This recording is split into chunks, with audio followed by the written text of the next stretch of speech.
तर पालिका निवडणुका जाहीर होताच युती आणि आघाडी दोन्ही पक्षातल्या नेत्यांच्या बैठका सुरू झालेल्या आहेत। ठाकरे बंधूंच्या जागा वाटपाचा तिढा अखेर सुटलेला आहे। 6 विधानसभा क्षेत्रातील फॉर्म्युला ठरल्याची माहिती सूत्रांनी दिली आहे। दहिसर मधील वॉर्ड 8 ते 10 मनसेच्या वाट्याला येणार आहेत। तर वॉर्ड क्रमांक 1, 6 आणि 7 हे उद्धव ठाकरेंच्या पारड्यात पडलेले आहेत।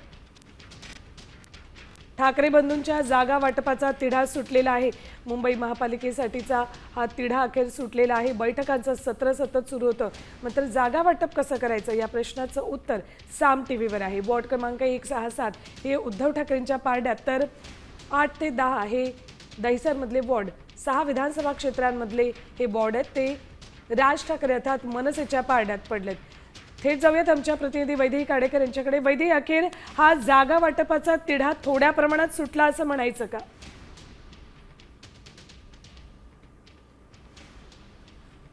बघा, एकीकडे शिवसेना उद्धव ठाकरे गटाची आणि मनसेची सुपर मॅरेथॉन बैठक सुरू असताना आपल्याकडे ही माहिती हाती आलेली आहे। 6 विधानसभा क्षेत्रातली ही बातमी या ठिकाणी आपल्या हाती आलेली बघायला मिळत आहे। एकीकडे जर आपण बघतोय तर दहिसर या विधानसभा क्षेत्रामध्ये जर आपण बघितलं तर 1 आणि 7 हे दोन्ही वॉर्ड जे आहेत ते शिवसेनेला मिळालेले बघायला मिळत आहेत। सोबतच 8 आणि 10 याची मागणी जी मनसेनं केली होती ती त्यांना पूर्ण केली असल्याची माहिती मिळत आहे। त्याच्यामुळे दुसरीकडे जर आपण बघितलं तर विनोद घोसाळकर हे देखील यंदा पुन्हा एकदा निवडणुकीच्या रिंगणामध्ये उतरणार असल्याची माहिती मिळत आहे। बोरिवली विधानसभेचं आपण बघितलं तर 14 आणि 18 हे मनसेकडून वॉर्ड जे आहेत ते मागितले असल्याची माहिती मिळत आहे। मनसेला 14 आणि 9 या दोन जागेवर दोन जागा ज्या आहेत त्या चर्चेअंती सोडणार असल्याची माहिती सूत्रांकडून मिळत आहे।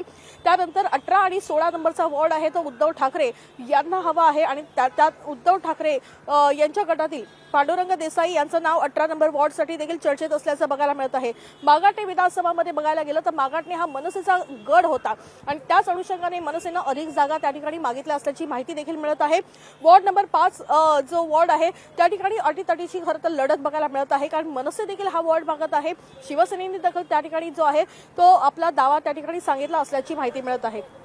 त्यानंतर उद्धव ठाकरे यांच्याकडून 25, 5, 4 अशा अनेक ठिकाणी जी आहे ती मागणी केली असल्याची बघायला मिळत आहे।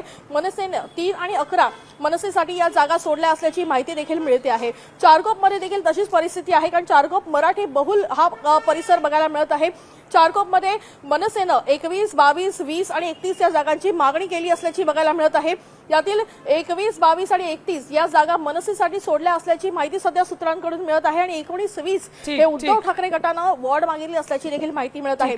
माहिती देत आहे त्यानुसार जागा वाटपाचा तिढा हळूहळू सुटत चाललेला आहे आणि लवकरच याबाबतची अधिकृत माहिती ठाकरे बंधूंकडून दिली जाईल। धन्यवाद संपूर्ण माहितीसाठी। तर बघा, दहिसर मधील 8 आणि 10 हे 2 वॉर्ड मनसेला सोडलेत। ठाकरेंच्या वाट्याला 1, 6 आणि 7 हे 3 वॉर्ड आलेत। वॉर्ड 1 मधून विनोद घोसाळकरांच्या नावाची चर्चा सध्या सुरू आहे। पुन्हा एकदा ते निवडणुकीच्या रिंगणात उतरतायत। तर वॉर्ड 7 मधून पूजा घोसाळकरांच्या नावाची चर्चा सुरू आहे। 6 विधानसभा क्षेत्रांमधला हा फॉर्म्युला सध्या तरी समोर येतोय। दहिसर विधानसभा क्षेत्रातला फॉर्म्युला ठरलाय असं सध्या तरी दिसतंय।